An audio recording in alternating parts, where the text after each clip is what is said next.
25 de Abril, a Revolução dos Cravos. Celebra-se este ano 40 anos desde que tudo mudou para o destino do país.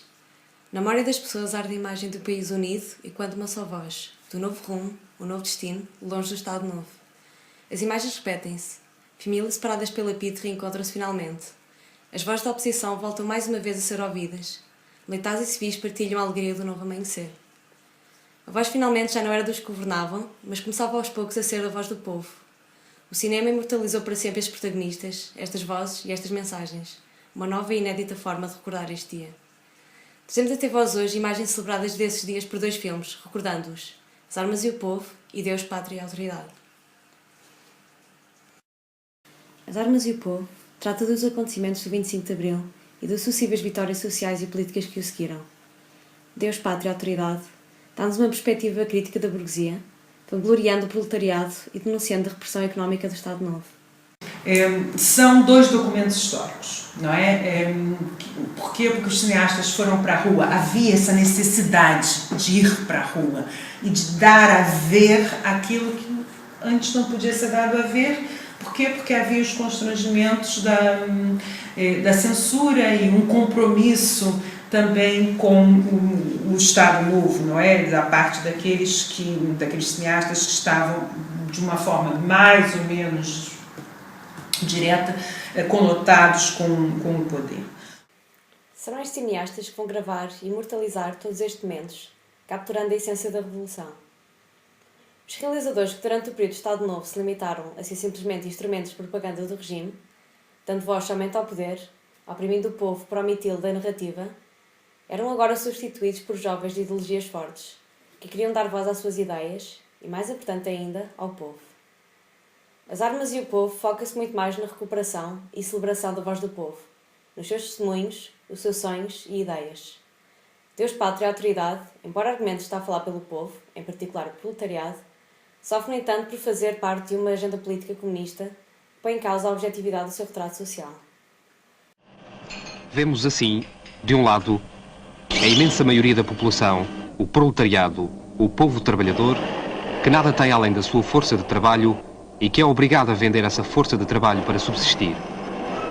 Do outro lado, a burguesia, uma minoria proprietária de todos os meios de produção, as máquinas, as fábricas, os barcos, as minas, as terras, tudo. O próprio narrador fala como se houvesse vontade do povo e os testemunhos que mais convenham à mensagem. Contudo, não podemos deixar de lembrar que este foi mesmo assim um passo em frente na expressão popular. Diante das câmaras, pescadores, donas de casa, agricultores e, em geral, toda a classe trabalhadora podia expressar a sua opinião sobre tópicos desde o salário à guerra colonial, sem represálias ou preocupações de manter uma imagem do regime. Deus, Pátria e Autoridade é um filme que se foca muito mais em rever o Estado Novo, num plano de evolução capitalista, denunciando os seus crimes e organização, atacando os seus aliados, a Igreja e a burguesia, comparando a escravatura e o colonialismo com a opressão do proletariado.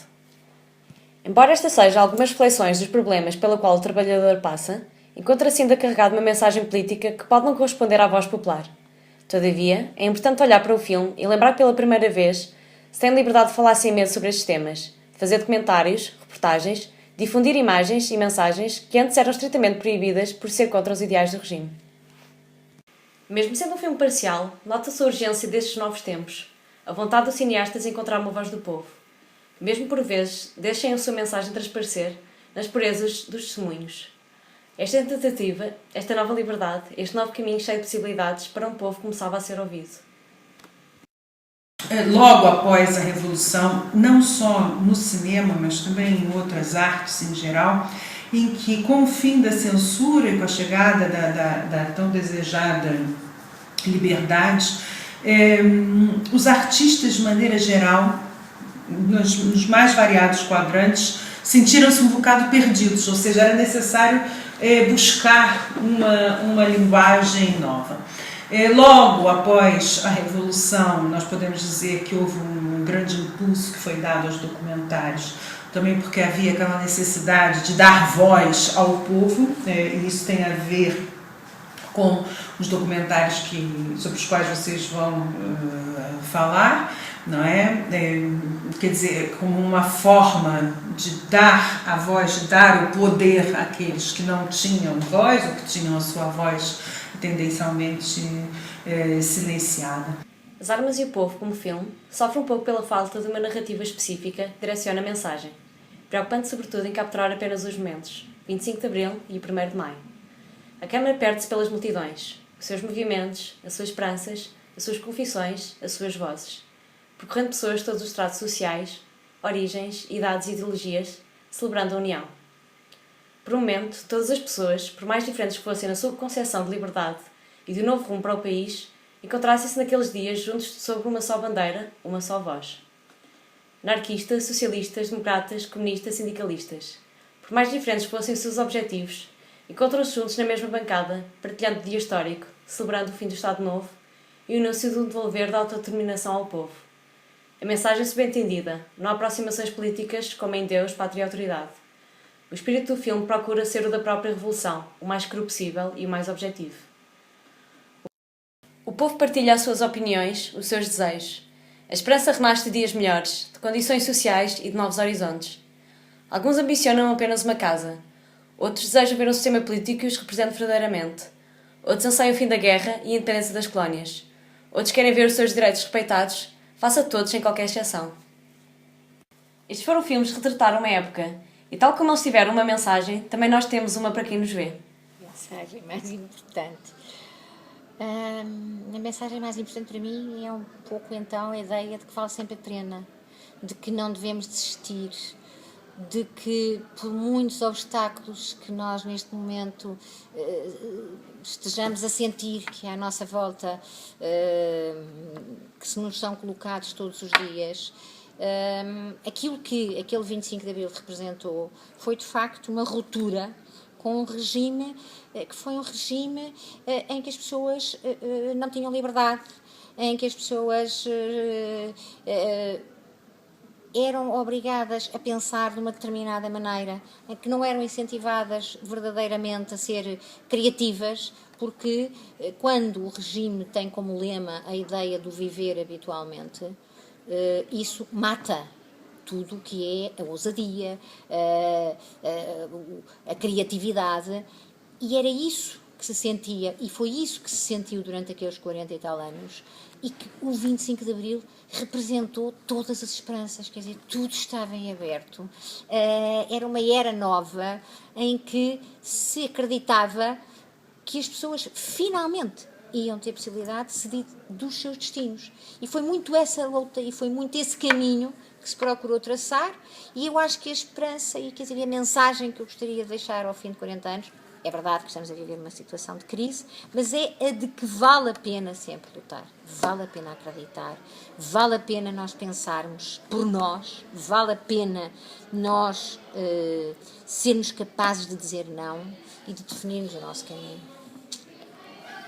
Eu acho que nós estamos a viver agora, na Europa, e não só, um momento particularmente perigoso. E perigoso por quê?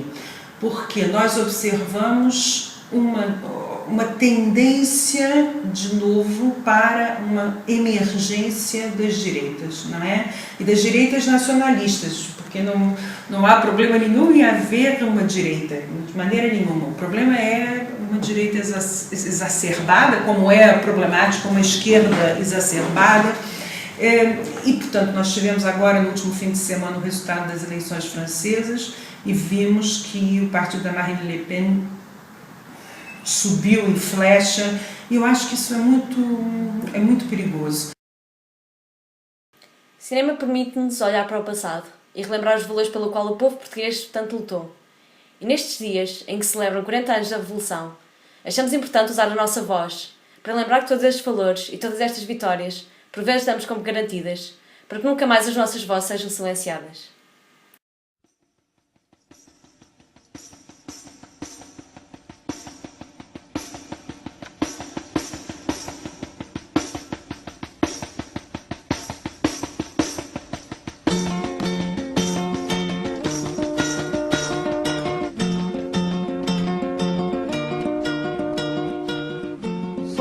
Filhos da madrugada, pelas praias do mar nos vamos, à procura de quem nos traga verde oliva de flor no ramo, Navegamos de vaga em vaga, não soubemos de dor nem mágoa. Pelas praias do mar nos vamos à procura da manhã clara.